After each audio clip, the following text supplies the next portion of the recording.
Bonjour tout le monde. Dans la capsule vidéo d'aujourd'hui, on poursuit notre étude de la production économique au Canada avec une observation de l'évolution de la production économique canadienne. Donc, vous avez ici une figure qui présente l'évolution du PIB au Canada entre 2000 et 2025. Ce que vous observez, et ce serait vrai pour plusieurs autres pays si vous faisiez l'analyse, par exemple en France ou aux États-Unis, c'est une croissance plutôt systématique du PIB. Pourquoi? Eh bien, parce qu'on se rappelle de nos cours de macroéconomie que la production économique dépend de trois facteurs, c'est-à-dire le travail, le capital et les ressources naturelles. Et chaque année, la population canadienne augmente. Et donc, si la population d'un pays augmente, on s'attendrait à ce que la production économique augmente elle aussi de façon annuelle. Par contre, ce n'est pas un long fleuve tranquille. On remarque des périodes de ce qu'on va appeler des récessions. Les récessions étant des périodes de 2 trimestres consécutifs pour lesquels on observe une baisse de la production intérieure brute. Donc 2 trimestres, 2 périodes de 3 mois. On parle de 6 mois consécutifs avec une baisse du PIB. On en a observé en 2008, lors de la crise financière de 2008, et en 2019-2020, lors de la pandémie de COVID-19. Vous avez donc ici un graphique qui nous montre la croissance du PIB canadien.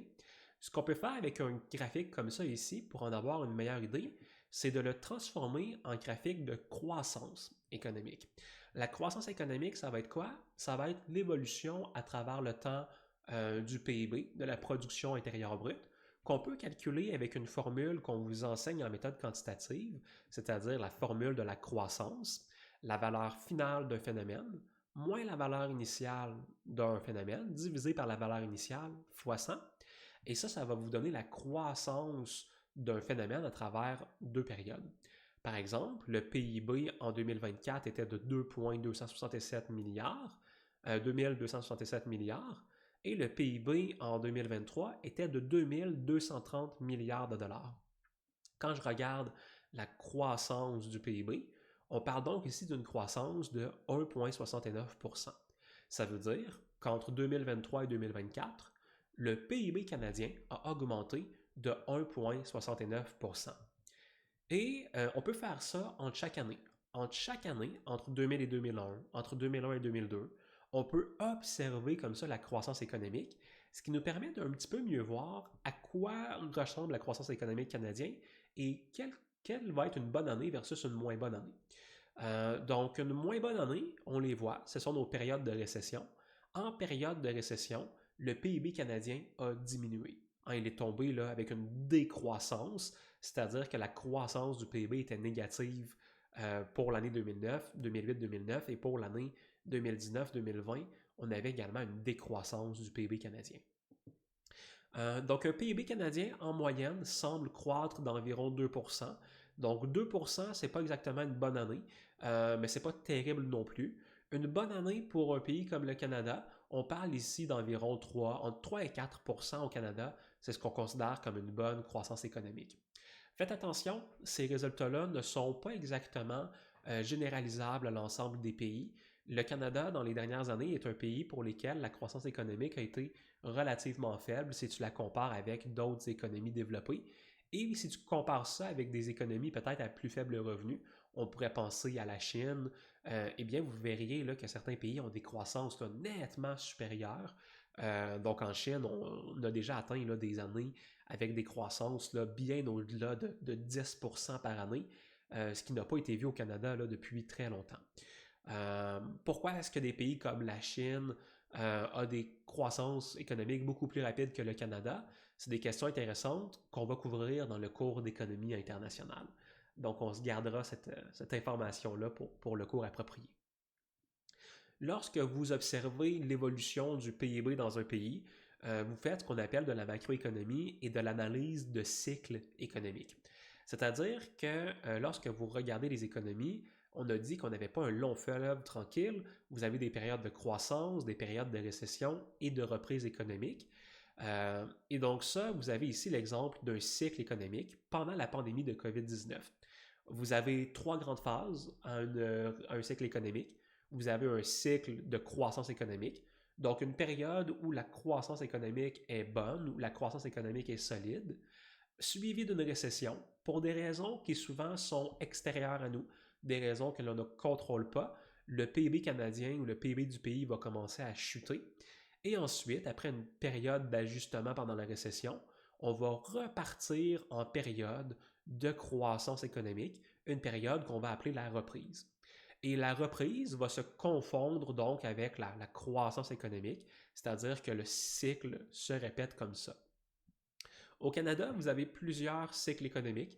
Donc ici, je vous présente là, 4 grandes récessions.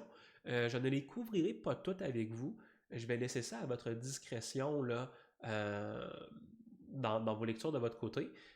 Par contre, j'ai envie de vous présenter peut-être les deux plus grandes crises, c'est-à-dire la Grande Dépression de 1929 dans le cycle économique de 29-40 et une présentation rapide de pendant la pandémie de COVID-19 pour qu'on puisse voir un petit peu comment la macroéconomie a évolué et comment notre perception des crises économiques a changé. Donc, 1929 à 1940, vous avez ici certainement de loin la plus grande crise économique là, de l'histoire, je vous dirais en tout cas de l'histoire enregistrée, de façon globale également à grande échelle. Donc, la Grande Dépression est caractérisée par quoi? Une diminution majeure et prolongée du PIB.